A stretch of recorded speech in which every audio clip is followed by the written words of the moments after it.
નમસ્કાર મિત્રો, મોંઘી થઈ દાળ. જી હા મિત્રો, તો સમાચારમાં વિગતવાર વાત કરીએ તો દેશભરમાં જે ઝડપ સાથે ખાવા પીવાની ચીજોની કિંમતો વધી રહી છે તેને સામાન્ય માણસની પરેશાની વધારી દીધી છે. ખાંડથી લઈ ડુંગળી અને રસોઈ બનાવવા માટે ઉપયોગમાં લેવાતા તેલની સાથે સાથે હવે કઠોળ પણ મોંઘા થવા લાગ્યા છે. એવામાં મિડલ ક્લાસના રસોડાનું બજેટ ખોરવાઈ રહ્યું છે. તહેવારોની સિઝનમાં ખાવા પીવાની ચીજોને મોંઘવારીને લઈને નવી ચિંતાઓ ઊભી થઈ રહી છે.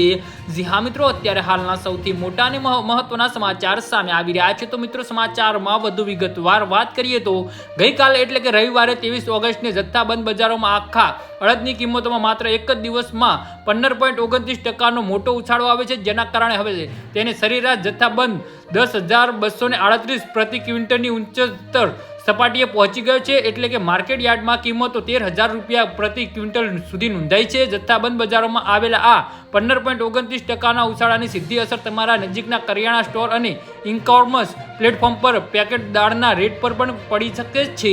જે હા મિત્રો, તો આના વિશે તમારું શું કહેવું છે તો નીચે અમારી કમેન્ટ બોક્સમાં જરૂરથી જણાવજો અને અમારી યુટ્યુબ ચેનલને સબસ્ક્રાઇબ કરવાની ભૂલતા નહીં. ધન્યવાદ.